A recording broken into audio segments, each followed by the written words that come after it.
Ça y est, tout le monde est à l'intérieur de la salle. Donc nous allons démarrer pour ne pas prendre trop de retard.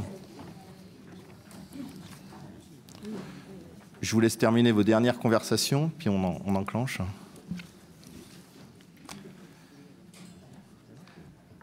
Bonjour à toutes et à tous. Je suis Nicolas Lermand, je travaille à la Direction Générale des Entreprises, qui est une des directions de ce grand ministère dit ministère financier ou Bercy, ministère de l'économie et des finances. La direction où je travaille a pour guide la compétitivité des entreprises, la compétitivité du site France. Je suis très heureux de vous accueillir. Je vous prie de bien vouloir excuser l'absence de Sophie Leboulet, que certains d'entre vous connaissent pour des raisons personnelles. Elle n'a pas pu être là avec nous. Je voudrais remercier nos collègues d'autres ministères, Culture, Quai d'Orsay, Sport. Je voudrais remercier la mairie de Paris, Valence et à travers eux tous les élus et toutes les collectivités locales qui sont aujourd'hui autour de la table, les fédérations professionnelles bien évidemment. Nous accueillerons Monsieur Layani, qui était le parrain de l'année dernière.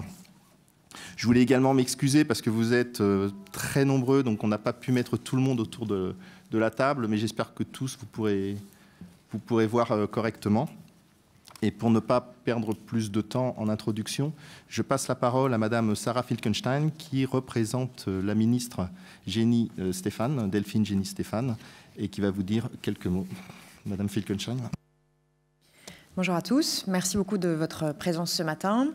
Comme vous le savez, chaque année, le ministère de l'économie et des finances, en partenariat avec l'ensemble du gouvernement, et je remercie tous ces représentants qui sont présents aujourd'hui, s'efforce d'organiser la fête de la gastronomie. Cette année, c'est une année toute particulière pour le gouvernement, puisque, comme vous le savez, le président de la République s'est engagé au plus haut niveau, à souhaiter que ce soit l'ensemble du gouvernement qui se mobilise et qu'on revoie le format de cet événement pour promouvoir encore davantage l'excellence de notre gastronomie, qui repose avant tout sur, vous le savez, la qualité des aliments, leur caractère évidemment sain, le fait que ce soit des aliments de saison, locaux, bref, c'est toute une vision de la gastronomie que vous représentez et vous souhaitez défendre dans le cadre de cet événement, et que le président de la République a souhaité mettre à l'honneur cette année.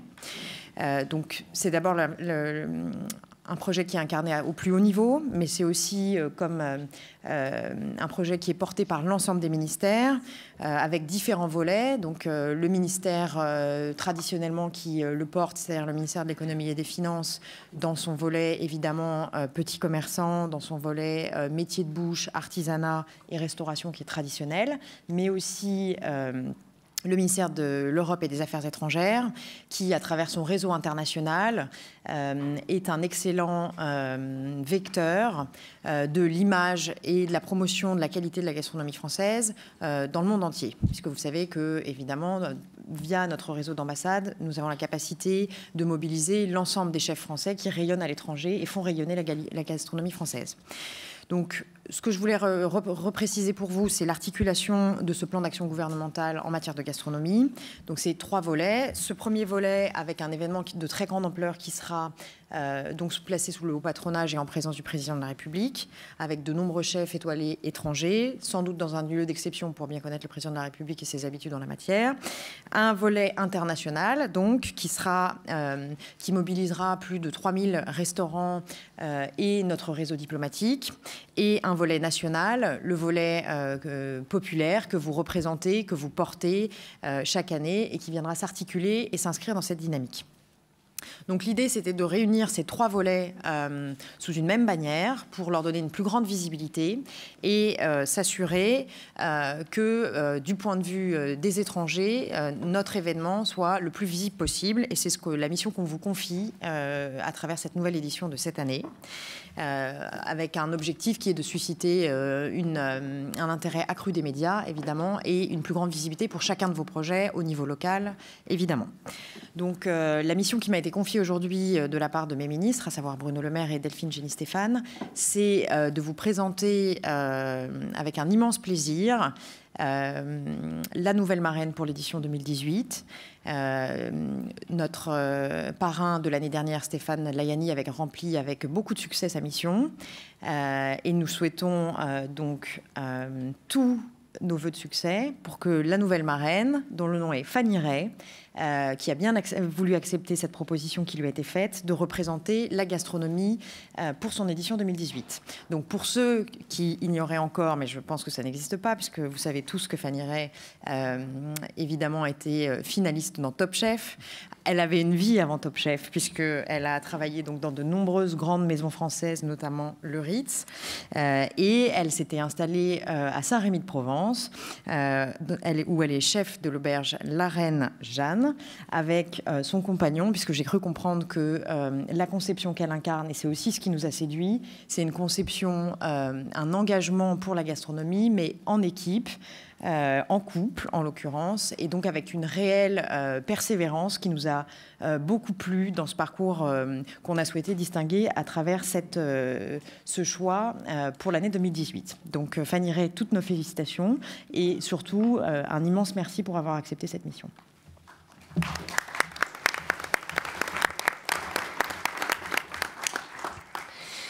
Bonjour à tous. Je suis très fière et très heureuse d'avoir été choisie pour représenter la gastronomie française, cette fête de la gastronomie Goût de France. La gastronomie est une véritable invitation au voyage que la France adresse au monde. La qualité d'une alimentation saine, de saison, locale et économe de son environnement, que ce soit pour nos bistrots, nos brasseries, nos restaurants contemporains et la gastronomie. Pour la célébrer le temps d'un dîner, les producteurs, les artisans, les agriculteurs et les chefs se sont unis avec des valeurs communes, des valeurs universelles, le partage, la convivialité, la transmission de notre savoir-faire. Pour réunir le grand public, merci.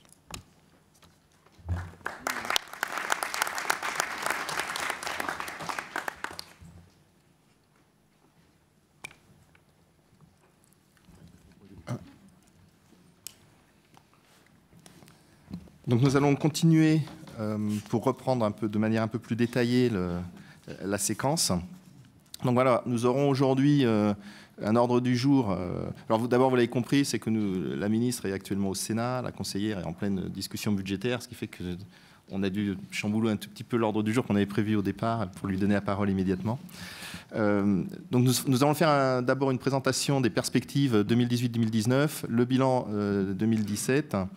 Nous parlerons du thème de cette année, le goût dans tous ses sens. Ensuite, nous aurons plusieurs présentations et je remercie d'ailleurs dès à présent ceux qui ont bien voulu en faire. Nous passons...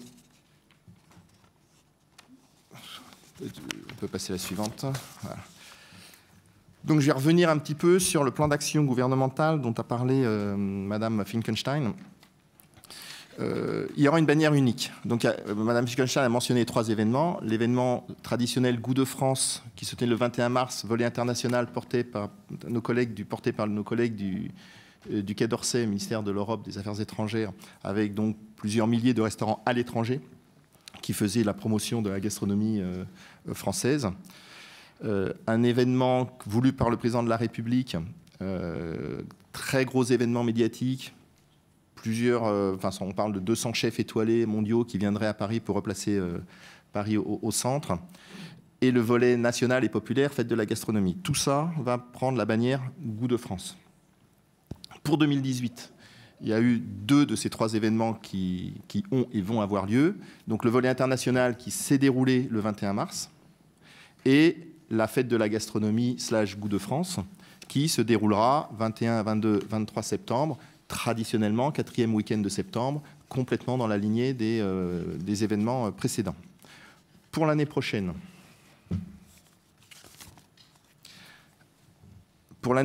donc, il y aura les 3 volets vont être réunis autour de la bannière Goût de France, autour de la même période qui devrait être au printemps 2019. Alors, je sais que pour la partie que vous incarnez, la partie populaire, où les 2 tiers des événements sont dehors, on a bien conscience que la pluviométrie et l'ensoleillement en mars, c'est pas pareil qu'en septembre, qu'en mai ou qu'en juin. Il y avait quand même une volonté de regrouper ces événements, et la date a été notamment fixée par l'agenda présidentiel, de manière à donner de la visibilité. On voulait être certain que le président serait disponible, et il est disponible à cette période-là. Donc c'est à cette période-là que se tiendra, pour 2019, le volet populaire et national, ex-fête de la gastronomie. Ça ne veut pas dire que tous les ans, ce sera cette période-là. On fera bien évidemment un bilan à la suite de ces événements. Donc dans le négatif, c'est vrai que la date n'est pas idéale, on le sait, on l'a fait valoir, mais la présence présidentielle entraîne aussi des effets extrêmement bénéfiques en termes de retombées médiatiques, en termes de moyens, en termes de mise en valeur de tout ce que vous allez faire pour 2019. Voilà, donc 2018, on est complètement dans la lignée de l'année dernière avec les mêmes dates. Pour cette année, ce sont les mêmes dates en septembre. En 2019, et sauf changement d'agenda, ce qui est toujours possible, aujourd'hui, c'est prévu de réunir les 3 événements dits étatiques. Il y a je sais qu'il y a d'autres initiatives par ailleurs, mais les 3 événements portés par le gouvernement dans la même période, au printemps 2019. Et bien évidemment, le mois de septembre sera un peu une fête de transition, où on passera de fête de la gastronomie à goût de France. Donc vous verrez dans nos propos, dans les affiches, vous avez vu que dans les affiches, on a mis « Fêter la gastronomie » pour rappeler la fête de la gastronomie tout en mettant le logo Goût de France. Donc quand on parlera de Goût de France, ce sera bien la même chose, enfin, la même objectif, la même raison d'être. C'est une fête populaire, nationale, mais dont le logo va peu à peu changer en Goût de France pour se mettre sous la bannière unique, de manière à donner de la visibilité à la gastronomie. Est-ce que c'est clair ce que je viens de dire sur la séquence ? Alors, je peux prendre des questions sur la date, mais je ne donnerai pas d'autres réponses que celles que j'ai données. Si vous en aviez, c'est qu'on sait que ce n'est pas la bonne date en termes de météo. On pense en revanche qu'il va y avoir des retombées médiatiques qui font que, certes, on perdra peut-être certains événements, mais d'autres seront largement mis en relief grâce aux moyens qu'on aura, qu'on espère avoir. C'est bon. Merci Nicolas. Bon, je crois qu'il est évident pour nous que cette réunion est un véritable rendez-vous. Pour être au commissariat depuis 2012, il me semble que nous n'avons jamais eu autant de personnes à un comité de pilotage. Je crois que c'est une chose importante et qui est sensible auprès de l'équipe, car nous avons effectivement cette année travaillé en équipe pour vous proposer de célébrer cette fête de la gastronomie devenue Goût de France en septembre 2018. Donc pour certains d'entre vous, vous connaissez bien entendu aussi bien que moi les valeurs de cette fête, mais je crois qu'il est important pour un certain nombre d'entre vous qui n'êtes pas habitués à participer à ce type de réunion, de vous rappeler en quelques mots cette fête et son principe. Donc la prochaine édition, la 8e, sera les 21, 22, 23 septembre. Donc, comme chaque année, nous démarrons par un vendredi, de façon à permettre au plus grand nombre de collectivités territoriales, au niveau des cantines scolaires, au niveau des entreprises, de faire un événement, si possible, le vendredi midi. D'autre part, le samedi et le dimanche, c'est plutôt des événements festifs et conviviaux. Et c'est important d'avoir, durant ces 3 jours, ou un de ces 3 jours, des événements valorisant la gastronomie. Quand on dit valoriser la gastronomie, je vous rappelle qu'au niveau du commissariat, nous avons une panoplie de secteurs qui vont du monde agricole jusqu'aux arts de la table. Et c'est important que chacun de ceux et de celles qui participent à l'excellence de la gastronomie française soit mis en avant et valorisé durant ces 3 jours. C'est le but de cette fête, qui se veut aussi une fête de partage et de convivialité, car nous avons comme finalité, comme objectif au sein du commissariat, de faire que cette gastronomie soit le plus accessible au plus grand nombre. Nous avons effectivement la haute gastronomie, représentée en l'occurrence et parfaitement par Fanny, mais nous avons aussi la gastronomie au quotidien et c'est important de les associer tous les deux. Voilà. Donc c'est à la fois un événement professionnel et grand public. Quand je dis professionnel, c'est que nous avons bien entendu besoin de vous en tant que professionnels, des collectivités territoriales et grand public, puisque la plupart d'entre eux s'adressent au grand public. On vous donnera les chiffres de l'édition 2017 tout à l'heure, mais on peut considérer que plus de 2,5 millions de participants grand public ont assisté aux événements l'année dernière.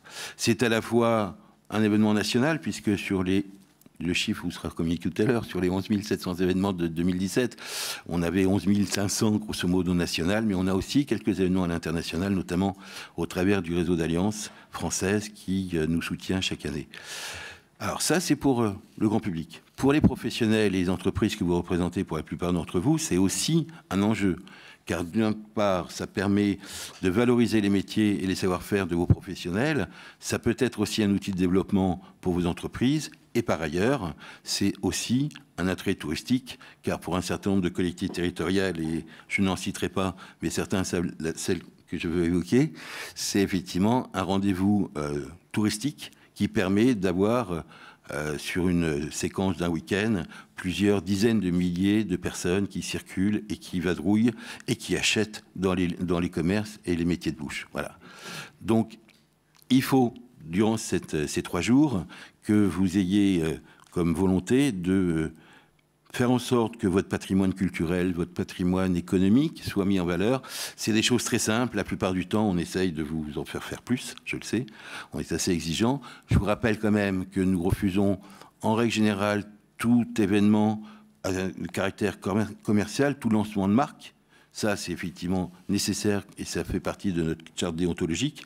Mais par ailleurs, rien ne vous empêche, au niveau de vos partenaires financiers et partenaires locaux, d'avoir effectivement des partenaires qui regroupent un certain nombre d'enseignes, y compris de la grande distribution. C'est une chose qu'il faut éventuellement évoquer. Pourquoi je dis ça? C'est que, bien entendu, et vous le savez tous, nous n'avons pas les moyens budgétaires d'aider les porteurs de projets. Donc c'est à vous de trouver localement les financements qui vous permettent d'organiser cet événement.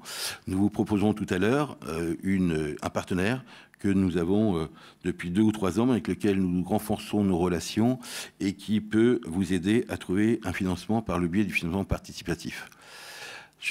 J'évoque aussi, bien entendu, le commerce, puisque, vous le savez, les métiers de bouche, c'est quand même essentiellement des métiers de l'artisanat, mais également, bien entendu, le commerce alimentaire et en particulier dans le domaine viticole.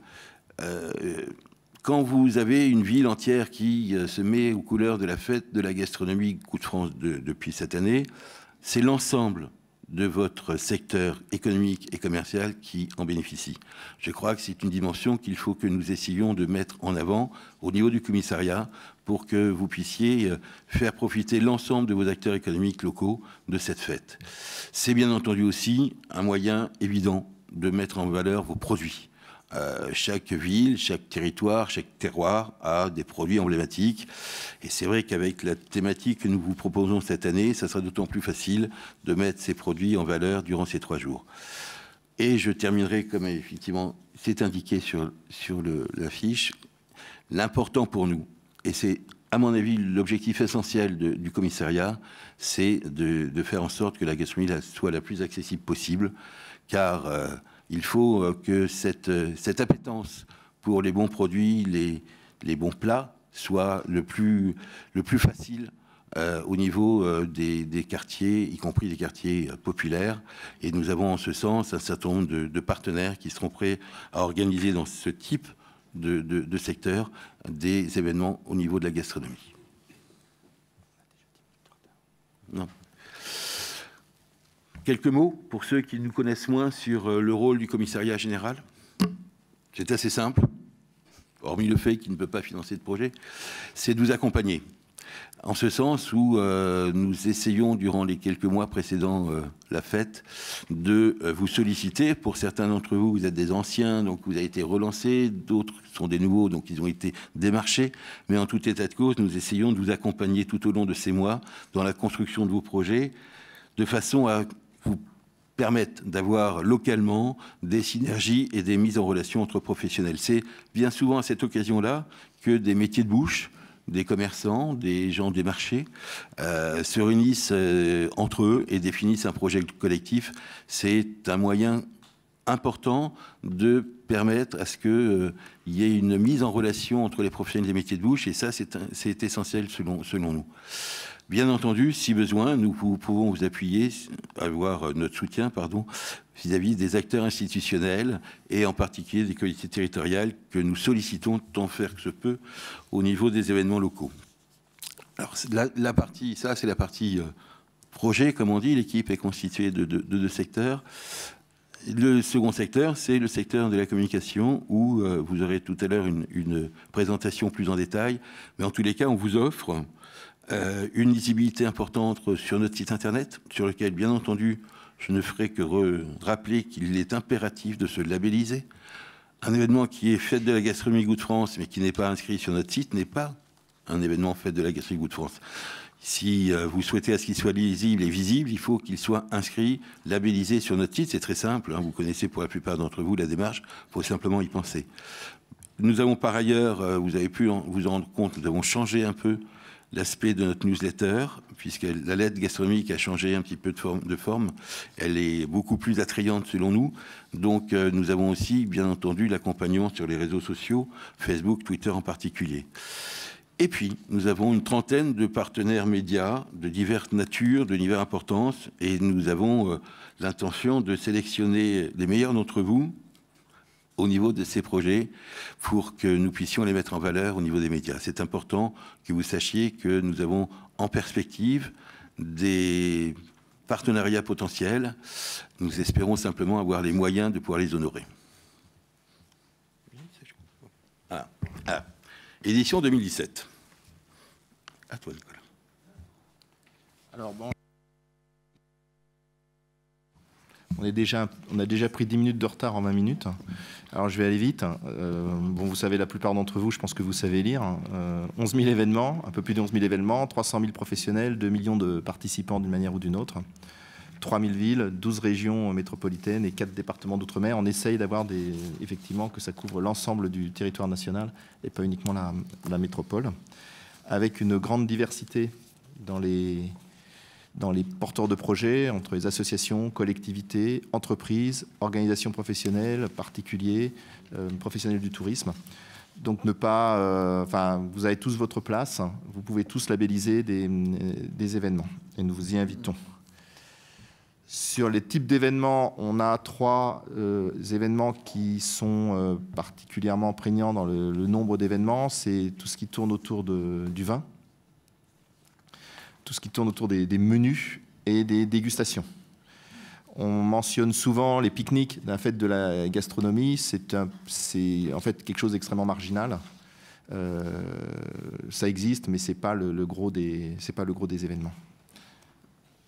Et dans notre duo, je repasse la parole à Jean-Jacques.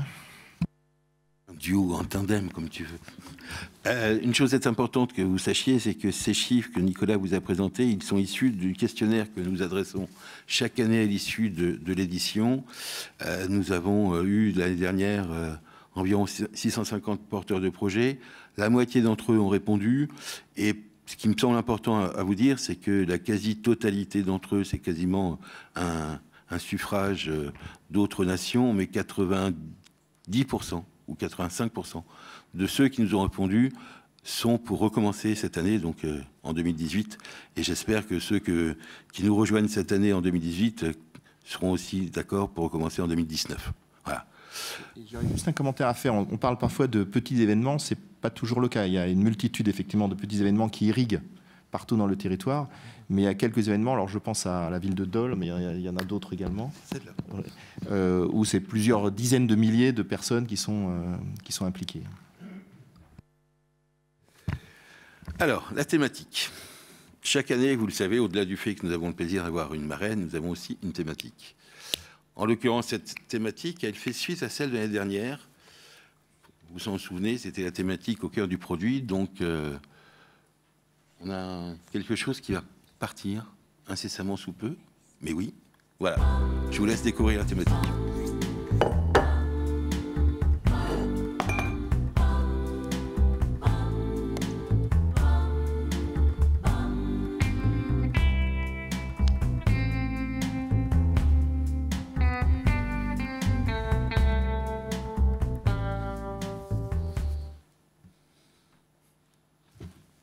Voilà, cette thématique, là, voilà.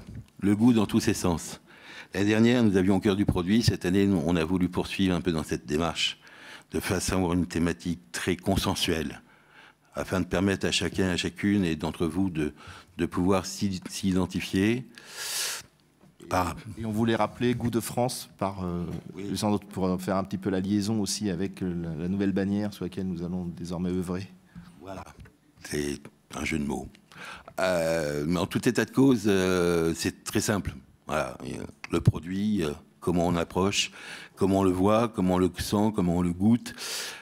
Vous pouvez travailler sur des produits naturels comme des produits travaillés, je veux dire que ça soit l'odeur, que ça soit le bruit, enfin tout est imaginable. Et c'est important que vous essayiez de centrer vos événements sur cette thématique. Bien entendu, je vous le rappelle, que même si vos événements ne sont pas centrés sur ces thématiques, on les acceptera quand même, mais on préférait, si possible, que vous puissiez en faire un peu un cœur d'événement.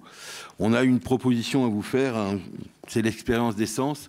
C'est chaque année, on essaye au sein de cette thématique d'avoir un temps fort. Donc voilà, mes paroles sont insuffisantes par rapport aux images.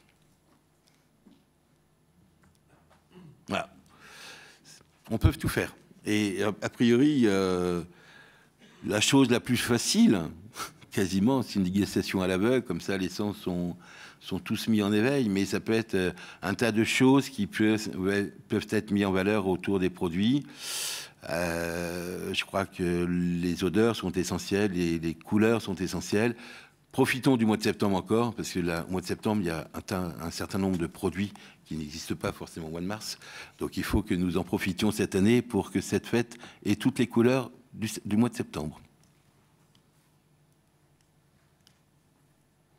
Si vous en êtes d'accord, et on répondra bien entendu, comme vous l'a dit Nicolas, à vos questions par la suite, je passe le ballon à Marion Paillet, qui est en charge de la communication, en particulier au sein du commissariat.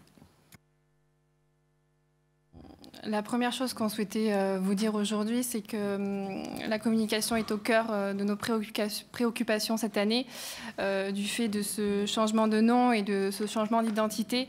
On a beaucoup de questions de la part des médias et on prend vraiment le temps de leur expliquer voilà, pourquoi nous avons changé de nom, pourquoi nous avons changé d'identité, mais en appuyant vraiment sur le fait que cette année, nous gardons les mêmes valeurs que les éditions précédentes. Pour cela, nous avons une stratégie de communication qui est nationale et qui est ciblée en région, professionnelle et grand public, qui essaie du coup de répondre à des objectifs bien précis, c'est de renforcer les liens qui ont été construits depuis 2011 avec l'ensemble des parties prenantes, donc vraiment de consolider ces liens, et aussi de consolider l'identité et les valeurs véhiculées durant chaque édition, à savoir des valeurs de partage, des valeurs de transmission, des valeurs de convivialité. Et cela est possible grâce à nos partenariats. Certains sont présents ici aujourd'hui et nous vous en remercions. Ce sont, comme a pu commencer à vous le dire Jean-Jacques, des partenariats qui sont très diversifiés. Nous en avons à peu près une trentaine, nationaux et régionaux, des médias professionnels, des médias grand public, des médias spécialisés, gastronomie, bien entendu, tourisme, art de la table, des médias nationaux, régionaux, des télés locales, des télés nationales, des radios, avec qui nous mettons en place plusieurs actions, à savoir des reportages sur l'événement, des reportages sur Fanny bientôt, et également nous créons un agenda bien spécifique pour mettre en avant vos événements, vos valeurs, vos ambitions à vous, donc ce qui est très important. Nous avons une nouveauté en 2018, c'est vraiment de nouvelles perspectives pour nous d'aller chercher de nouveaux partenaires, de gros partenaires si je puis dire, pour la création de dossiers et de numéros spéciaux faits de la gastronomie Goût de France. Donc voilà, c'est très important pour nous cette année de vous mettre en avant, tant au niveau régional que national. Et donc l'objectif ici, c'est vraiment de vous valoriser, d'illustrer aussi la diversité de vos projets, la diversité de vos événements, et bien sûr de gagner en visibilité. Vous avez sur cette slide quelques exemples de partenariats que nous avons commencé à construire, notamment France Bleu, qui ils ne sont pas là aujourd'hui malheureusement, mais voilà, c'est vraiment un partenaire historique et fidèle avec qui nous développons plusieurs actions de communication dans les 44 antenne locale. Donc voilà, une belle opportunité encore de mise en avant et de promotion de vos événements. Bien entendu, JC2Co qui ne sont pas présents aujourd'hui, mais qui nous offrent plus de 1200 faces à travers la France jusqu'au début de la fête. Donc encore une fois, une belle visibilité pour notre événement. Et la table, le journal du dimanche, bien entendu, avec qui nous avons une très belle collaboration aussi, et bien d'autres je pourrais vous en parler pendant des heures, mais bon, ce n'est pas l'objet de la conversation aujourd'hui. Nous avons bien entendu aussi une présence numérique qui a été renforcée cette année par une nouveauté. C'est le développement d'une communauté de blogueurs et d'influenceurs. Comme vous le savez aujourd'hui, le nombre de blogs et d'influenceurs sur la cuisine et la gastronomie sont vraiment en plein essor. Donc notre rôle aujourd'hui, c'est vraiment d'aller faire une sélection de ces blogueurs et de monter avec eux une collaboration, des partenariats, à savoir que nous avons choisi des blogueurs qui sont en région, donc dans toutes les régions de France, pour avoir encore une fois cette notion de visibilité nationale, avec qui nous allons pouvoir développer des reportages sur les événements, des reportages sur la fête, la création de recettes par rapport à notre thématique, plein de choses en perspective. Nous sommes bien entendu aussi présents sur nos réseaux sociaux, une véritable évolution aussi du contenu, de la qualité rédactionnelle. On essaie vraiment de pousser au-delà d'une simple promotion, d'avoir un contenu qui soit vraiment intéressant pour vous, pour nous et pour notre communauté. Et bien entendu, c'est ici, je souhaitais vous dire qu'avec l'équipe communication, voilà, nous sommes là pour vous mettre en avant, nous sommes là pour vous écouter. À l'issue de cette réunion, si vous le souhaitez, nous pouvons échanger ensemble pour voir vos besoins en termes de communication. Et je terminerai cette prise de parole en vous présentant un peu plus officiellement donc, notre nouvelle charte graphique, notre nouvelle affiche donc, qui répond à notre thématique « Le goût dans tous ses sens ». On a essayé vraiment de créer du mouvement dans cette affiche avec plusieurs blocs géométriques, plusieurs couleurs, bien entendu en répondant aussi à nos contraintes de nouveaux logos bleu, blanc, rouge. Donc voilà, pour avoir essayé de répondre à cette thématique, j'espère qu'elle vous plaît, que cela vous inspire et que ça... Voilà, et du coup, ça sera présent dans notre kit de communication, bien entendu. Je vais passer maintenant la parole à Marion Lomonier, qui est donc chargée de partenariat chez Mimosa. Mimosa, c'est notre partenariat en termes de financement collaboratif. Elle pourra mieux vous en parler elle-même. Bonjour à tous. Effectivement, du coup, je travaille pour une plateforme de financement participatif qui est exclusivement dédiée à l'agriculture et l'alimentation.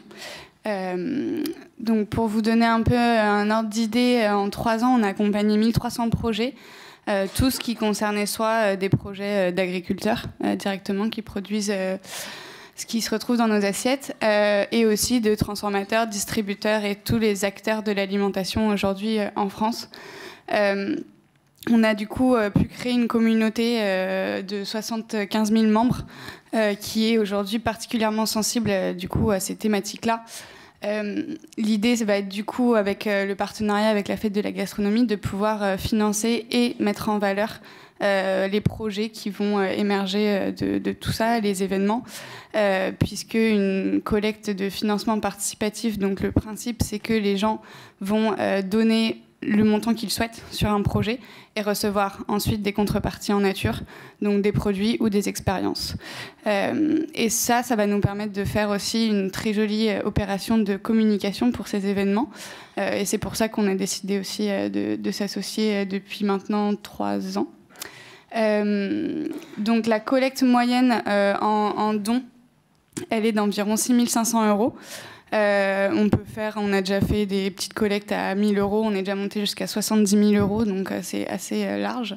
Et la contribution moyenne, elle est de 95 €, donc ce qui est assez généreux, puisque les gens donnent en moyenne 2 fois plus sur Mimosa que sur les autres projets dans d'autres secteurs culturels ou autres. Et donc on voit qu'il y a quand même une très grosse générosité dans ce secteur-là, avec un taux de réussite de 75%. Donc voilà, on se dit que si on communique un petit peu, normalement, ça devrait marcher. Et puis, je ne mentionnerai pas le prêt, parce que ici, je pense que ça ne nous concerne pas trop. Donc je voulais vous montrer un petit peu à quoi ça ressemblait un projet. Je vous ai mis un événement qu'on a financé il y a quelques temps, c'est Paris Fermier, c'est une association avec laquelle on est en partenariat, qui organise des marchés de producteurs. Et du coup, voilà, ils présentent tous leurs projets et essayent de aussi donner envie aux gens de contribuer dessus. Et puis, petit à petit, la collecte va durer environ 1 mois et la jauge va monter au fur et à mesure que les dons arrivent sur le projet. Du coup, voilà, il y a une flexibilité puisque vous avez l'argent qui est débloqué à partir de 60%. Mimosa vous accompagne dans toute la démarche. Donc, on a des coachs projets qui sont spécialisés, qui font beaucoup ce genre de projets, qui vont vous aider à mettre en place du coup la stratégie de communication. Et je pense aussi en lien avec les équipes Good France. Et puis voilà. Et puis ensuite 8% de frais de service effectivement si la collecte est réussie. Si la collecte ne réussit pas, c'est une opération blanche. Voilà. Et du coup, je voulais mettre ensuite on a créé un mini-site. Vous pouvez avoir un peu toutes les infos sur le partenariat et comment financer vos événements. C'est goodfrance.mimosa avec 2i.com. Et vous avez un petit formulaire, vous pouvez vous inscrire pour être en contact avec nos chefs de projet. Voilà. Merci. Et nous accueillons M. Stéphane Layani, le parrain de l'édition de l'année dernière. Et je lui présente Fanny Ray, la marraine de l'édition 2018, pour pouvoir faire du transfert de technologie, transfert de savoir-faire. Bonjour Stéphane. Si vous en êtes d'accord, nous avons d'abord, c'est important que vous puissiez vous mettre en rapport avec Mimosa si vous en avez besoin. Je pense que ça peut être une opportunité pour vous de trouver des financements locaux et de faire en sorte que votre événement soit financé, mais en même temps participatif au niveau des retombées et des participations, voire même de cadeaux, le cas échéant. Pour illustrer cette séance ô combien importante, nous avons décidé de donner la parole à un peu plus de porteurs de projets que d'habitude. Donc, ils savent chacun et chacune que leur temps est compté au niveau de la prise de parole. Et je me permets d'appeler à la barre Monsieur Jean Jallat, qui est donc président du site Remarquable du Goût et qui a un axe, a priori, plutôt produit. Vas-y, Jean. Merci, Jean-Jacques. Oui, tout à fait. Nous sommes les sites Remarquables du Goût, tout à fait dans la thématique. C'est quoi un site Remarquable du Goût? C'est en fait le réseau français de monuments de goût. En fait, nous sommes 60 sites sur la France. Je vais faire mon intervention en deux temps. Ce qu'est un site remarquable du goût et quelle est la manifestation phare que nous organisons dans le cadre de la fête de la gastronomie. Un site remarquable du goût, c'est un territoire autour d'un produit emblématique. Des produits emblématiques en France, il y en a qu'on a oublié un petit peu, il y en a qui sont encore à tête d'affiche. C'est aussi un territoire remarquable par son bâti, sa géographie, son environnement. Rappelons-nous qu'un produit ne vient pas sur un territoire comme ça. Le territoire, en fait, les hommes l'ont choisi et l'ont façonné, en fait, pour pouvoir faire le mieux possible un produit. Et puis, le troisième élément qui est fondamental dans notre réseau des sites remarquables du goût, ce sont des femmes et des hommes qui transmettent leur savoir-faire. En fait, en quelque sorte, nous sommes avec un produit dans son écrin. Et ça consiste aussi, essentiellement chez nous, à faire une mise en tourisme du produit, du territoire, et des hommes et des femmes qui occupent ce territoire. Voilà pour ce qui est des sites remarquables du goût. Il doit y avoir une carte quelque part qui est sur le montage. Ils sont quelque part, donc, partout en France. Vous pouvez un petit peu les citer, les situer. Vous avez des logos avec un verre, avec un certain nombre de choses. Voilà pour ce qui est du réseau des sites. Pour ce qui est de la manifestation particulière, nous avons deux types de manifestations. Nous avons un salon à Méréville, qui est proche de la région parisienne. Hein. C'est le premier site producteur français de cressons, hein, qui, pour cette occasion, organise un salon qui regroupe une quarantaine de sites venus de la France entière. Nous avons chez nous un système particulier, c'est que ce ne sont pas les organisateurs qui choisissent la personne qui vient représenter le goût, mais c'est une invitation qui est faite à l'association locale qui envoie un producteur, donc avec des gens qui parlent vrai, qui ont pour mission de faire découvrir de faire déguster, et puis éventuellement de faire du business, parce que quand même, il faut aussi valoriser le déplacement. Donc à Méréville, sur 3 jours, ça se déroule sous la halle, sous cette halle en bois magnifique du XVIe siècle. C'est une manifestation qui est publique, libre et gratuite. Et ça, donc, c'est cette manifestation de Méréville, avec sans doute le deuxième soir, du moins la possibilité de déguster sur place les produits qui sont autour de cette halle. Et puis nous avons aussi des manifestations partout en France, dans chacun des sites. On les incite, nous au niveau de la fédération, on incite les sites à faire des manifestations qui peuvent être des conférences éventuellement, parce qu'il est important aussi que les habitants d'un territoire sachent de quoi il en retourne par rapport à leurs produits emblématiques. Mais aussi, il peut y avoir des dîners, il peut y avoir en fait des visites à la ferme, il peut y avoir aussi un certain nombre de manifestations autour de ce produit. Voilà, donc maintenant, ça doit faire la 3e année que nous sommes associés à cette fête du goût. Je crois que nos parrains et nos créateurs au départ étaient 4 ministères, dont le ministère de la Culture, le ministère chargé du Tourisme, le ministère de l'Agriculture et le ministère de l'Environnement. Donc voilà, nous souhaitons cette année avoir autant de résultats que les autres années. Et merci encore de la confiance que vous accordez à la Fédération nationale des sites remarquables du goût. C'est un plaisir, Jean. Juste une petite précision qui n'est pas dans l'ordre du jour, mais autant le savoir, c'est que nous organisons à Bercy une avant-première le jeudi 20 septembre et que nous espérons, nous n'avons pas encore confirmation, mais que nous espérons pouvoir accueillir une dizaine de sites remarquables du goût pour permettre aux agents et aux salariés du ministère de pouvoir profiter de vos produits. Je n'en avais pas parlé, j'attendais le feu vert, mon cher ami. Voilà. Si M. Richard Lepage, qui n'est pas très loin de Jean, peut intervenir au sujet de l'association Le Sans Fourchette. Bonjour. Le Sans Fourchette est né de la rencontre entre Fabienne Verdureau, orthophoniste et neuropsychologue, spécialiste des maladies dégénératives du cerveau, et moi-même restaurateur. D'un côté, une spécialiste des maladies dégénératives du cerveau, de l'autre, un professionnel de la table, tous les deux passionnés et soucieux de transmettre le bien manger à travers le partage de repas gastronomiques. L'association Mémoire et Santé a alors créé ce projet innovant, le Sans Fourchette, qui permet d'offrir des sorties gastronomiques au restaurant pour les personnes malades, porteuses du handicap invisible, très excluant, et ce, accompagnées de leurs proches. Un repas sans fourchette est conçu avec l'idée de gommer le handicap occasionné par la maladie. Il se caractérise par son accueil toujours convivial, un service soigné, ses mets toujours goûteux préparés à la bouchée. Un soin particulier est ainsi consacré à l'accueil, au service, qui doivent être pour tous agréables et confortables. Une organisation de la salle au restaurant, la qualité du cadre, le service des mets, un bien-être partagé, une ambiance chaleureuse. Ça se compose d'un menu complet, entrée, plat, dessert, servi à l'assiette. Bouchée gastronomique dégustée sans fourchette ni couteau, en se servant de la pince naturelle, le pouce et l'index, qui est une chose que l'on a tout petit. Quand on commence à vouloir manger et attraper quelque chose, on attrape, on met à la bouche.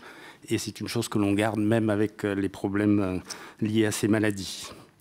Des mets de la gastronomie française sont ainsi revisités dans une forme créative, inédite et appétissante. Un défi inhabituel, motivant pour les cuisiniers, même des chefs étoilés, ou des jeunes chefs et futurs restaurateurs.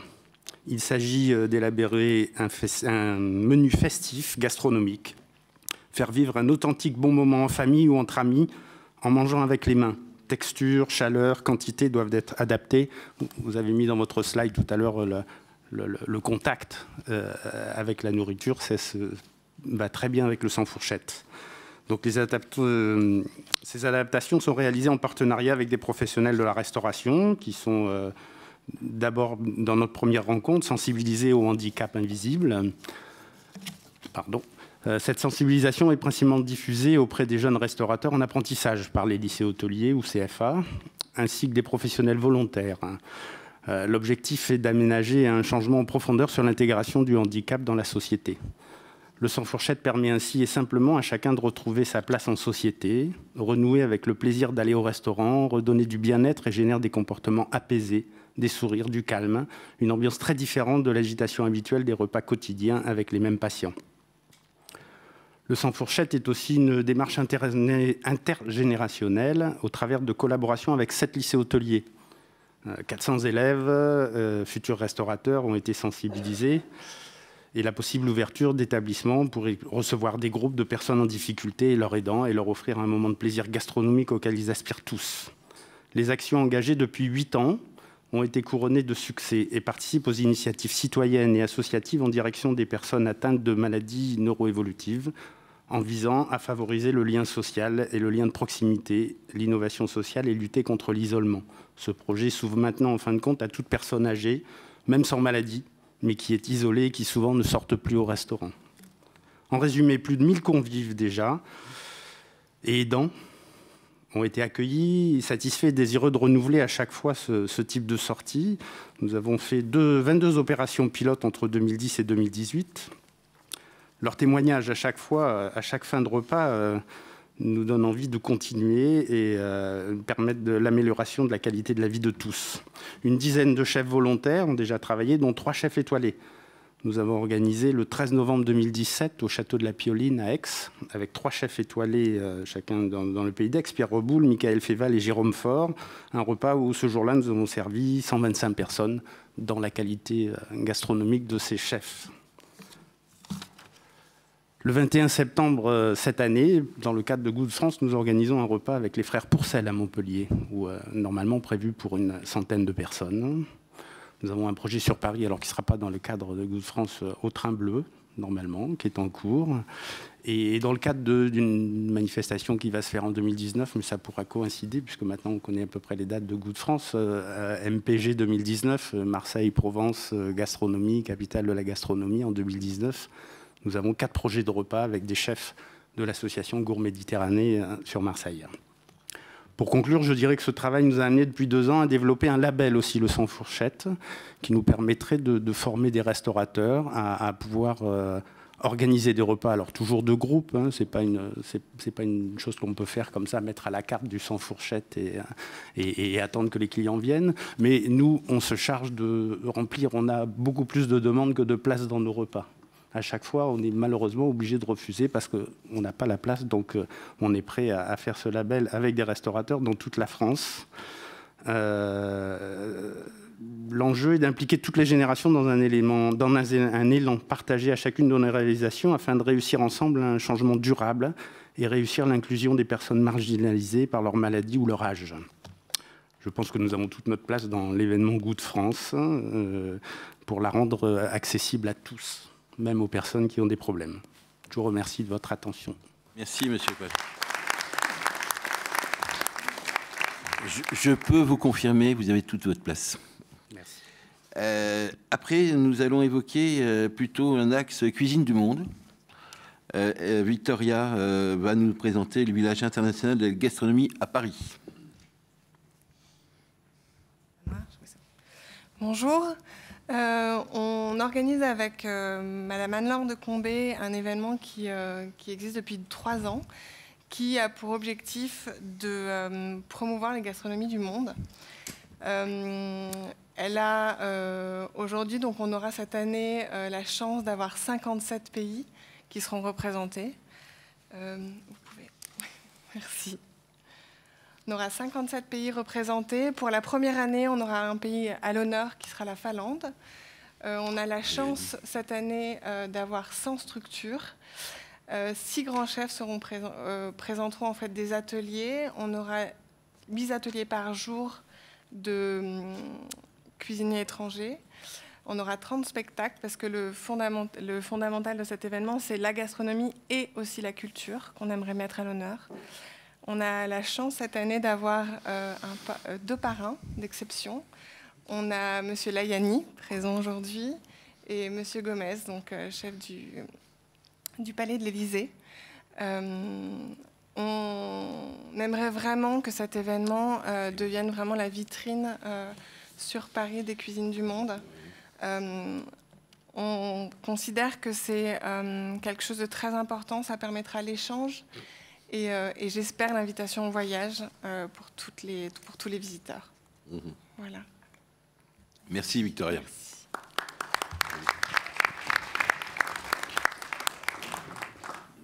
Donc on passe de la cuisine internationale à ce qui s'appelle généralement le street food.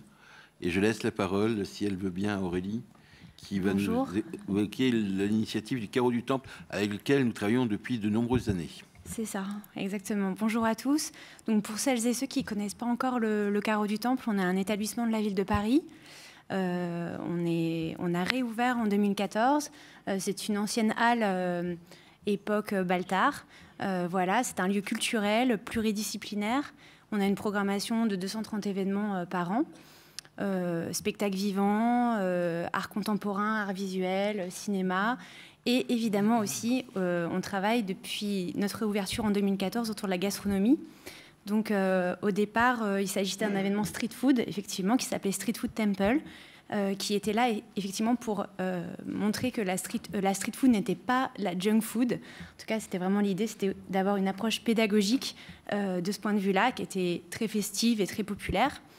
Et puis finalement, on a transformé cet événement depuis l'année dernière en un événement qui s'appelle Food Temple, qui s'est transformé et affiné pour mettre en valeur la haute gastronomie accessible à tous à travers un événement où on monte trois grands banquets pour 600 personnes durant ce week-end de Goût de France, du coup, voilà. Et l'idée, c'est que ça soit effectivement accessible au plus grand nombre. Donc, c'est des banquets qui sont très peu onéreux. L'année dernière, on s'était associé à Relais Château en partenariat, et puis on avait travaillé aussi avec l'Institut français pour célébrer l'année France-Colombie. Donc on était sur un métissage aussi gastronomique. Et cette année, on va vraiment affiner encore plus notre positionnement sur les notions de transmission, de circuits courts, de savoir-faire à travers en fait la production d'ateliers tout au long de ces 3 jours, de masterclass, de chefs qui sont invités à justement transmettre leur savoir-faire, 2 grands banquets, donc le vendredi et samedi soir, un grand brunch le dimanche midi, et un grand marché de producteurs et d'artisans qui sont invités aussi à présenter leurs produits, les mettre en valeur, nous expliquer la façon dont finalement tous ces produits-là sont cultivés, et donc principalement d'Île-de-France, normalement. Voilà, on est en train d'affiner la proposition. Et voilà. Et simplement, cette année, on sera sous le commissariat culinaire, et on en est ravis, de François-Régis Gaudry et de ses amis, qui sont donc un collectif que peut-être certains d'entre vous connaissent. Et on va être associés à Paris Première et à l'émission Très Très Bon pour nous soutenir dans cette initiative. Donc voilà, on espère que ça sera aussi bien que l'année dernière, voire mieux. On a eu 15 000 visiteurs l'année dernière, et voilà, on espère qu'ils seront à nouveau là. Et en tout cas, l'année dernière, la pratique d'atelier et cette pédagogie-là avait énormément plu, et on sent que c'est une attente et que ça fédère, en tout cas, les publics. Voilà. Merci. Merci Aurélie. Peut-être que si tout va bien, vous aurez droit à un coup de cœur du commissariat général de la fête gastronomique. Franck Vera peut nous présenter maintenant ce qui va se passer à Valence, puisqu'il y a un festival Valence en gastronomie. Franck, si vous voulez bien. Merci, bonjour, merci à tous. Valence en gastronomie, c'est l'histoire d'un alignement de planètes, d'étoiles plutôt, au premier rang desquelles le jeune maire de Valence, Nicolas d'Aragon, qui a souhaité mener une démarche de reconnaissance de sa ville. Et Valence, vous connaissez, vous en avez souvent une image de bouchons sur l'autoroute. Valence, c'est bien autre chose que ça. Ce sont les bouchons, certes, mais ceux des grands crus de la vallée du Rhône, des côtes du Rhône, 2e vignoble de France. C'est aussi un territoire bio, puisque c'est le premier département bio, la Drôme, dont Valence est la préfecture.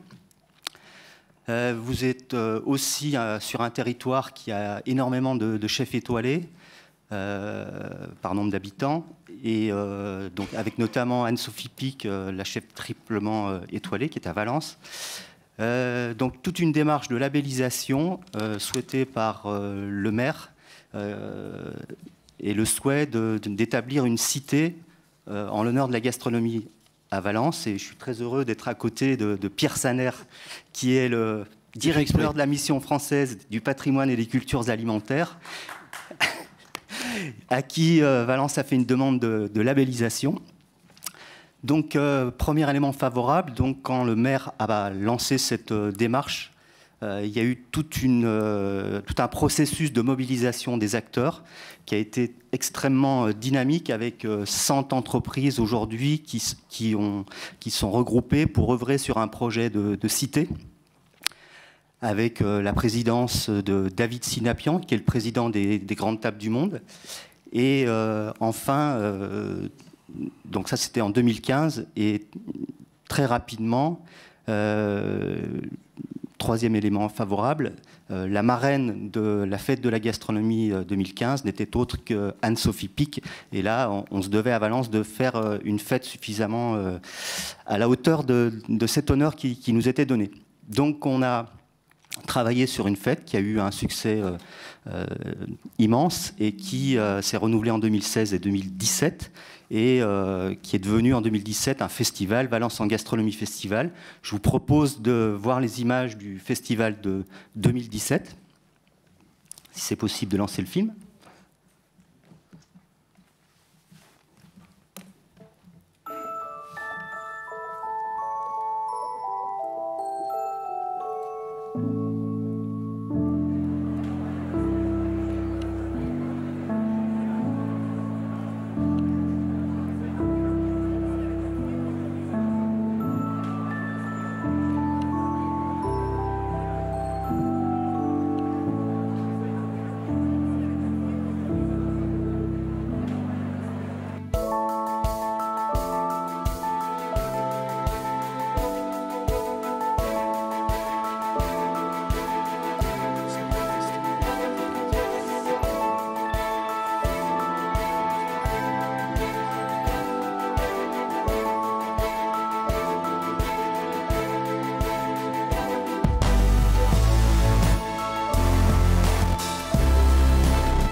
Voilà, je vous propose de passer au programme de 2018.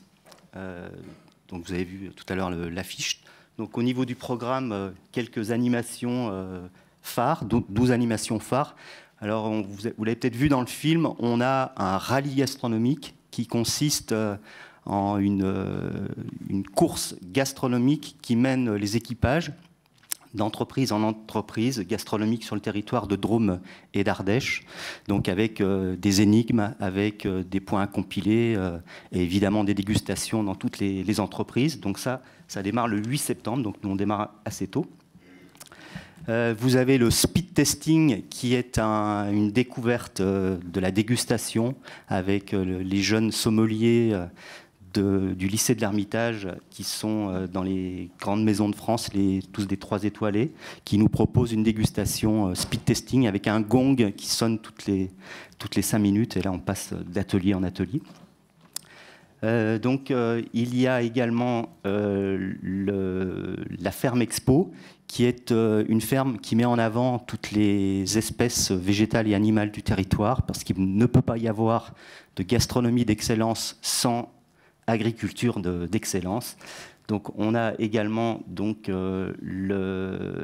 l'Open France Bleu des Terrines. On a parlé tout à l'heure du partenariat national avec France Bleu.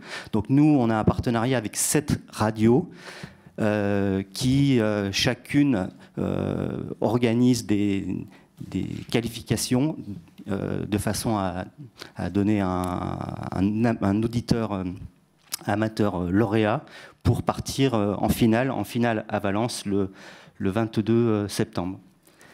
Donc ensuite, on a le labo des chefs. On l'a vu dans les images des chefs qui viennent faire leur démonstration. Les pagodes et les gouttes à tout, on a souhaité que les dégustations soient facilitées. On a une monnaie qui a été créée pour l'occasion. On a le marché des enfants, qui est un marché qui permet aux enfants d'apprendre à manger frais et avec des étals à leur hauteur et tenus par des enfants. fréquentée et tenue par des enfants. On a un concours Smart Food vers les collégiens et lycéens qui vont créer des vidéos avec leur smartphone sur la thématique de la gastronomie. Autre événement marquant, c'est la marche du bruncher, qui est une marche dans la ville qui nous mène de lieu patrimonial en lieu patrimonial. Et dans chacun de ces lieux, il y a des visites organisées avec des guides et évidemment des dégustations gastronomiques. On a aussi le Mix and Cook, vous l'avez vu dans le film. C'est un chef étoilé et un DJ qui, chacun, avance au rythme de l'autre. C'est assez fabuleux. Voilà, et donc pour le programme, je vous invite à vous connecter sur la page de Valence en gastronomie sur Facebook pour suivre tout notre programme. Merci à tous.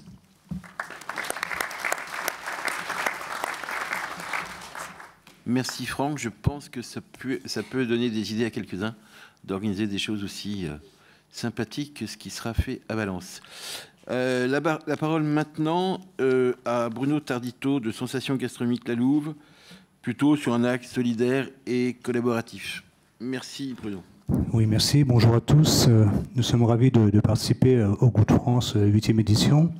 Donc, je représente le collectif d'associations du quartier 18e arrondissement, des quartiers nord du 18e arrondissement. Ce quartier est en politique de la ville. Donc effectivement, de ce fait, nous touchons un maximum de familles, un maximum d'enfants qui travaillent avec nous sur différents ateliers afin de découvrir, bien évidemment, tous les différents sens, que ce soit le goût, le toucher, etc., à travers tous nos ateliers. Donc nous avons du monde, c'est sympa parce que finalement les gens sont là, sont présents, les familles sont présentes. Et chaque année, c'est un ravissement de pouvoir faire plaisir à la fois aux familles et aux enfants du quartier Miro-Simplon. Merci.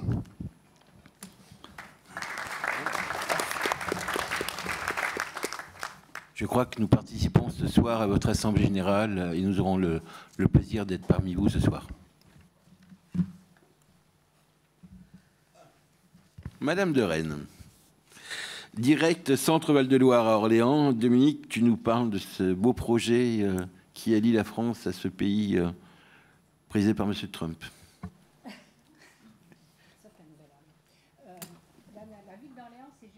La ville d'Orléans s'est jumelée à la Nouvelle-Orléans, je crois, l'été dernier.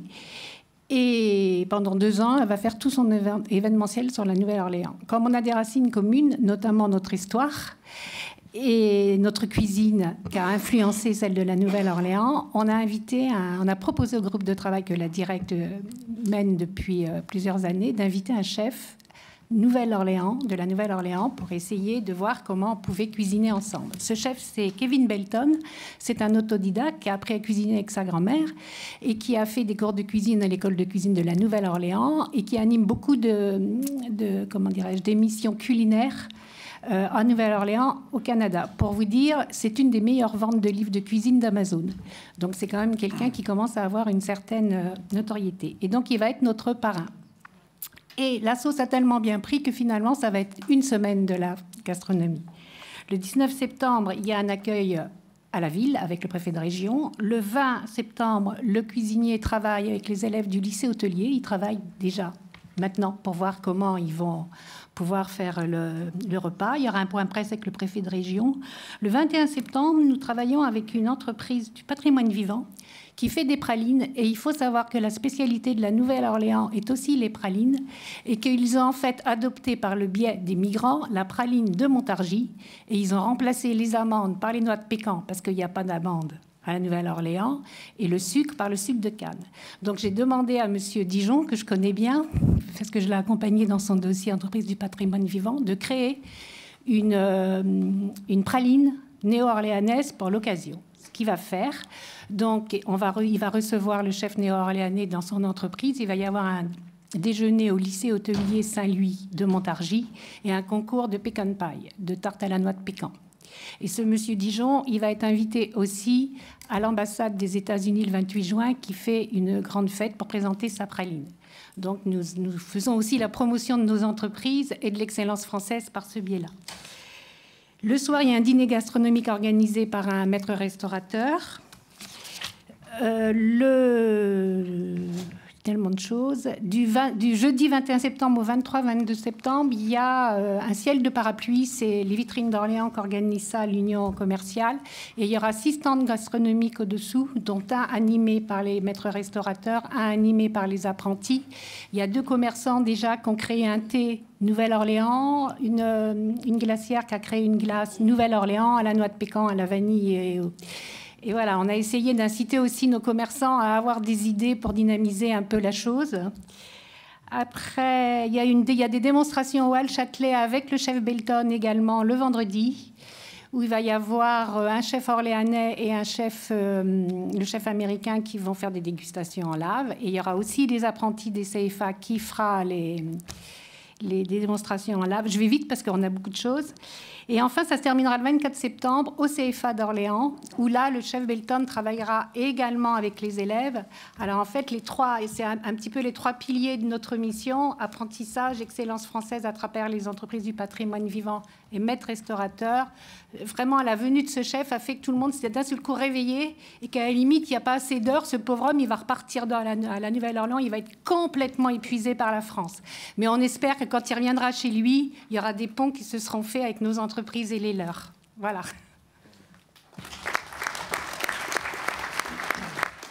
Et merci beaucoup pour votre implication. C'est un sujet passionnant, c'est pas... Merci Dominique. Magali, pour nous parler de l'Alsace. Bonjour à tous. Pour faire le lien, voici un Kugelhopf d'Alsace. Et sur chaque cône figure une amande. Ce serait plus logique une noix, mais c'est une amande parce que les circuits courts, contrairement à ce qu'on pense, ne sont pas du tout l'apanage du passé. Il y avait des échanges lointains déjà depuis le néolithique. Voilà, donc ça c'est notre dernière brochure sur la gastronomie. La gastronomie est devenue un axe stratégique de notre stratégie d'innovation et développement touristique à Alsace Destination Tourisme. Donc nous avons depuis, ça va faire la 4e édition que nous participons à la fête de la gastronomie. Les éditions précédentes, si vous voulez, nous avions énormément de manifestations, une 40aine chaque fois, pour beaucoup coopter. On avait bien sûr les fêtes de vendange, fêtes de la choucroute, etc. Et puis des opérations créées aussi ex nihilo, portées à bout de bras, je dois dire, notamment occupation de la place Broglie au centre de Strasbourg. Donc ça, nous avons pour l'instant mis la pédale douce. Et nous avons souhaité, cette année, resserrer nos projets autour de propositions du terrain, vraiment, qui sont du côté des chefs. Alors, la proposition la plus mûre, parce que le programme demande encore à être bien précisé, le temps des chefs n'est pas toujours le temps du tourisme. Je fais juste une petite parenthèse. Si nous avions eu le thème un peu plus tôt aussi, parce que là, on va essayer de raccrocher des choses, mais voilà. Mais vous avez des thèmes très transversaux, donc on va articuler. Alors, il y a un projet intéressant des Étoiles d'Alsace, qui fédère les établissements étoilés et les artisans d'excellence, autour des bas morceaux. Le titre s'appelle « Oh les bas morceaux ». Alors les bas morceaux, c'est la joue de porc, c'est pas les abats. Et ces bas morceaux, ils méritent vraiment qu'on plaide leur cause. Ils partent souvent en hachage et ils sont délaissés aussi bien dans les restaurants que la ménagère, à la maison. Donc nous aiderons à éditer un livret de recettes qui sera présenté au moment du lancement de cette opération, quelques jours avant le lancement de la fête de la gastronomie. Ça permet aussi, dans une démarche de développement durable, d'optimiser la carcasse et de revitaliser donc, le tissu des bouchers. C'est une opération très intéressante et elle se poursuit. En fait, elle commence stratégiquement avec la fête de la gastronomie, mais elle se poursuivra jusqu'au 28 octobre. Et il en est ainsi, si vous voulez, de plusieurs opérations. C'est-à-dire que nous avons ancré le démarrage des opérations avec la fête de la gastronomie et puis, comme la semaine du terroir, aussi que nous éditons chaque année, avec les binômes producteurs et chefs qui se fournissent chez tel ou tel producteur. Cette semaine-là, évidemment, dure au-delà des 3 jours. Et cette semaine durera du samedi 22 au dimanche 30 septembre, avec les maîtres restaurateurs. Donc nous avons les étoilés d'Alsace, nous avons les maîtres restaurateurs. Du côté des logis, un concours sera réalisé à partir d'un panier du terroir. J'espère que cela donnera lieu à des recettes qui pourront ensuite être proposées au moment de la fête de la gastronomie. Nous avons aussi du street bush, alors des jeunes trentenaires qui sont coutumiers de Street Bush Festival et qui occuperont pour la première fois le Jardin des Deux Rives, c'est la partie Rennes, la partie le long du Rhin, à Strasbourg. Un petit clin d'œil transfrontalier aussi. Et eux, ils jouent la carte, si vous voulez, de la street food de qualité, y compris hamburger, un peu régressif, mais toujours des produits très choisis, sourcés, etc. Et sinon, nous avons bien sûr les produits qui viennent des territoires. Alors, toujours Mulhouse, qui fait les choses en grand, fête de l'oignon doré et des vendanges, requalifié pour l'occasion, avec un brunch dominical, avec des saveurs d'automne à l'auberge du zoo de Mulhouse. Et puis un petit clin d'œil, ils articulent avec Mulhouse Love Japan, de quoi découvrir quelques coutumes culinaires du pays du soleil levant. À l'écomusée d'Alsace, le plus grand écomusée de France, des goûts de France et d'Alsace. Ils ont joué sur le titre national. Et là, c'est toujours très sympathique, des échanges de recettes, de ménagères, d'herbes du jardin, de curés, etc., qui seront proposés, des échanges de procédés, de recettes avec les familles qui sont présents à ce moment-là, dans ce magnifique cadre champêtre et de patrimoine bâti exceptionnel. Et puis toujours aussi, par exemple, la semaine gourmande dans la vallée de Münster, qui perpétue la tradition de la transhumance, avec les vaches de race vosgienne qui nous donnent le Münster. Enfin, l'innovation, nous n'oublions pas, à Colmar, faculté de Haute-Alsace, vraisemblablement à Colmar, nous aurons, grâce au pôle sciences et culture alimentaires, chapeauté par Hervé Tisse et piloté localement par l'ARIA, Industrie agroalimentaire d'Alsace, nous aurons une conférence, c'est la partie innovation, pédagogie, formation, transmission, une conférence par un éminent sociologue de l'alimentation. Claude Fischler, peut-être, à confirmer. Voilà, Claude Fischler, vous connaissez certainement, ou une autre personne. Merci.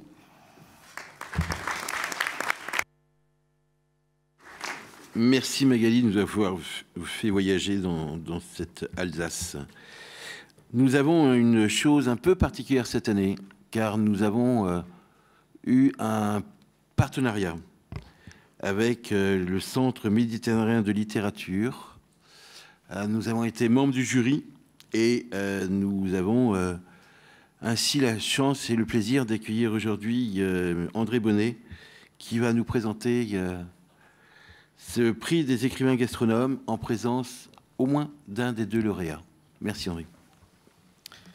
Merci Jean-Jacques. Alors nous avons créé en 2014 à Montélimar, avec la ville et l'agglomération, le prix des écrivains gastronomes, qui est un prix littéraire qui distingue un auteur qui aborde la gastronomie avec exigence et talent et qui affirme son goût pour une cuisine de qualité. Alors ce prix a distingué depuis sa création le chef Jean-François Piège, président de l'Académie Goncourt Bernard Pivot pour son dictionnaire amoureux du vin. Je ne vais pas citer tous les lauréats, mais nous avons la chance aussi d'avoir parmi nous Bernard Thomasson, qui a été distingué en 2016, qui est rédacteur en chef adjoint à France Info pour Histoire à la carte avec Thierry Marx. Et d'ailleurs, Bernard et Thierry publient ces jours-ci un nouveau livre, Chef à la carte, qui est une galerie de 30 portraits de chefs disparus et de leurs recettes. Donc c'est un prix littéraire qui s'est très rapidement imposé dans le paysage littéraire français. Je pense que ça vient aussi de la qualité de nos lauréats. Donc cette année, je suis heureux que vous rejoigniez donc le jury dans le cadre de ce prix. Je ne serai pas trop long pour permettre de donner la parole à l'adjoint à la culture de Montélimar, André Orsay. Alors cette année, donc deux lauréats, Anne-Sophie Pic qui s'excuse, qui est à l'étranger, donc pour ce très beau livre. Donc Agrumes, Anne-Sophie Pic, qui est la seule chef triple étoilée en France, on en a parlé. Ce livre donc a été réalisé avec le Conservatoire des Agrumes de San Giuliano en Corse. Et puis donc le jury a également distingué le livre donc du lauréat du prix Goncourt 2011, le célèbre auteur de l'art français de la guerre, qui est ici à côté de moi. Il pourra dire un petit mot. Alexis Génie, donc pour ce magnifique livre publié aux éditions Albin Michel, avec donc le partenariat de Boris Tavernier, qui est le directeur donc de VRAC, qui est également parmi nous. Donc voilà donc nos 2 lauréats qui seront donc 2 prix qui seront remis au moment de la fête de la gastronomie Goût de France à Montélimar en septembre prochain. Peut-être André, un petit mot rapide avant de passer la parole à Alexis Génie. Merci. Mais écoutez, cela fait 5 ans que la ville de Montélimar parraine le prix des écrivains gastronomes. Alors pourquoi Montélimar? Bien 3 raisons, la littérature, la gastronomie et puis Montélimar, porte de Provence. Montélimar est connue internationalement, vous le savez, pas tellement parce qu'elle s'appelle Montélimar, mais parce que nous avons une confiserie qui est fabriquée depuis des lustres. Nos nougatiers, ils sont une douzaine à ce jour, ont réussi enfin, après des décennies, à se mettre d'accord pour présenter un dossier au niveau national et bientôt international d'indications géographiques protégées qui définira et fixera enfin la qualité du vrai nougat de Montélimar. Nous avons régulièrement des marchés de producteurs bio. Nous privilégions dans ces marchés les circuits courts et Vera l'a précisé tout à l'heure pour Valence. Je rappelle que la Drôme est le premier département biologique de notre pays. Nous avons dans nos cantines depuis des années 28% de menus et de produits bio, 20% en France. Nous avons enfin la proximité du château de Grignan, propriété jadis de la marquise de Sévigné et de ses écrits. Donc la littérature, la Drôme, la gastronomie font que nous sommes heureux de parrainer ce prix de la littérature des écrivains gastronomes. Et je suis très heureux, au nom de Franck Régnier, mon maire, et de mes élus, mes collègues élus, de rejoindre cette année, par ce prix, la fête de la gastronomie Goût de France. Alors, merci à tous. J'ai pris beaucoup de notes et j'espère qu'on aura un bon dossier à emporter parce que j'ai plein d'idées pour agrémenter la remise du prix à Anne-Sophie Pic et à Alexis Génie au mois de septembre pendant la fête. Et j'espère qu'en 2019, nous aurons, nous aussi, des propositions. Alors, on ne va pas concurrencer la préfecture de la Drôme, elle s'est exprimée tout à l'heure, mais nous sommes quand même la 2e ville du département et la plus méridionale. Merci. Alors, un mot de notre lauréat, Alexis Génie. Bien, merci. Donc, merci André, merci au CML, merci à ce jury qui nous a couronnés. Je dis nous parce que bon, mon nom est sur la couverture, mais je n'ai fait qu'écrire les choses écrites. C'est un livre illustré, c'est un livre de photographie, et en fait, c'est un livre qui a été inventé par l'association VRAC, qui est une association qui vend des produits bio et locaux dans les cités autour de Lyon. Quelque chose qui a un succès assez incroyable, à des prix plus bas que la grande distribution, et c'est en train d'essaimer dans toute la France. Et c'est aussi un livre à la gloire des cuisinières, parce que nous sommes allés voir 15 femmes dans les cités donc, de Lyon, qui viennent de toutes sortes d'endroits du monde, et elles nous ont fait à manger, et on a bavardé pendant des heures. Elles nous ont raconté à la fois le plat qu'elles nous faisaient, puis leur famille, puis pourquoi elles étaient là, puis leur histoire. Et à la fin, on a eu 50 ans d'immigration en France par le biais de la cuisine, par cette fête universelle de la cuisine. Et donc, on a raconté ça, dessiné ça, photographié ça, et c'est un livre qui montre ce que permet la cuisine comme lien, comme transmission, comme récit. Et nous sommes très très heureux qu'il ait pu être couronné. Merci.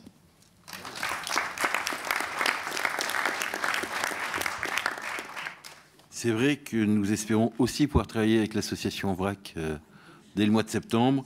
Et pour répondre à monsieur le maire de Montélimar, j'espère déjà qu'au mois de septembre, nous pourrons faire des choses ensemble. Merci à vous deux. On arrive à la fin de notre séance. Nous tiendrons un autre copil en septembre. Merci beaucoup de toutes vos interventions qui nous permettent d'enrichir notre pensée.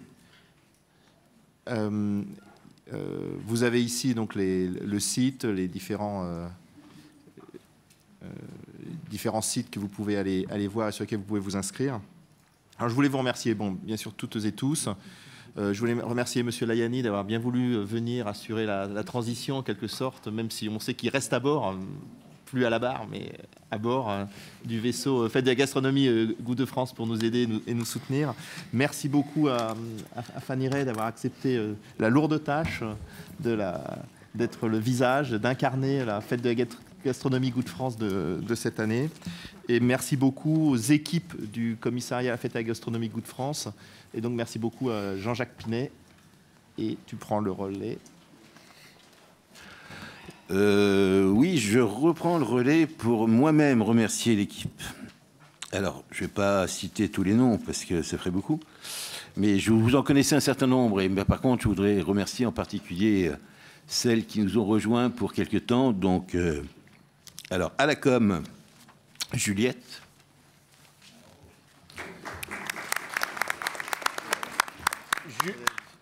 Julie.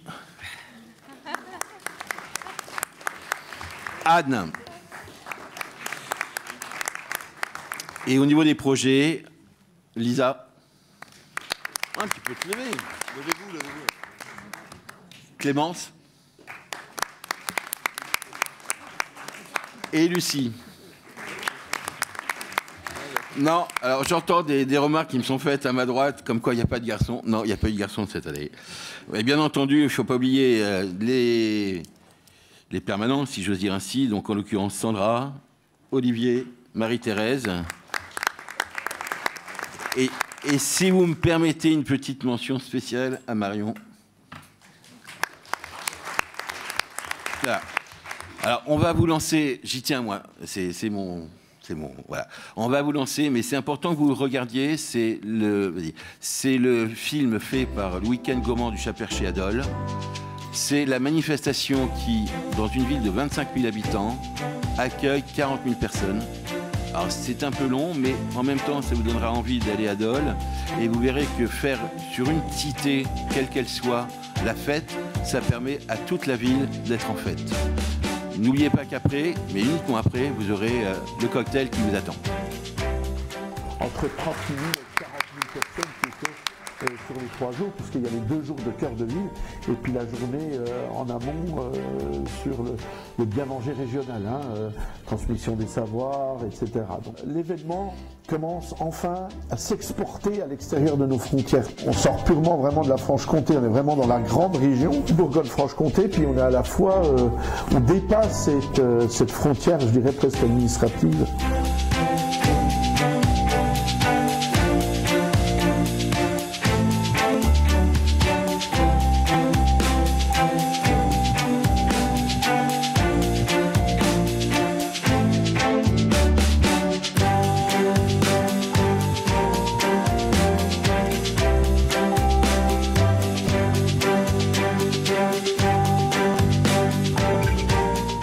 Artisans, il y a une passion qui est là et un accueil, voilà, c'est ça qu'on veut aussi.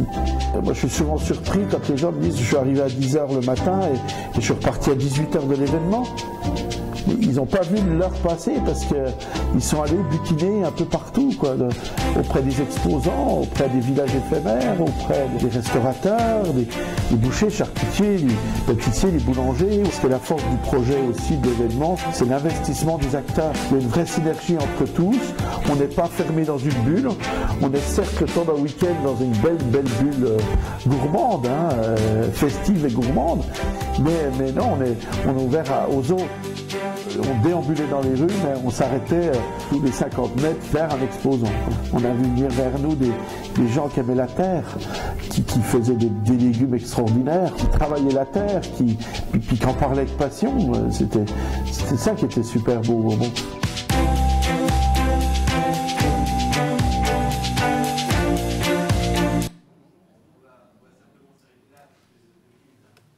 Le film est un peu long, pardon. Il sera en lien peut-être à un moment donné sur le site de la fête, mais en tout état de cause, c'est encore une fois une manifestation qui a démarré à 4 autour d'une table, dont j'étais pour une fois, et qui se traduit maintenant par 40 000 personnes qui participent pendant 3 jours à cette fête. Donc merci de votre participation aujourd'hui, merci de votre attention, et nous sommes heureux de vous inviter à partager un verre quelque chose de plus autour du buffet que nous proposons maintenant, qui se situe en bas. Et à la sortie, vous aurez la remise du dossier de présentation, plus effectivement la revue dont Carole a évoqué la qualité tout à l'heure. Merci.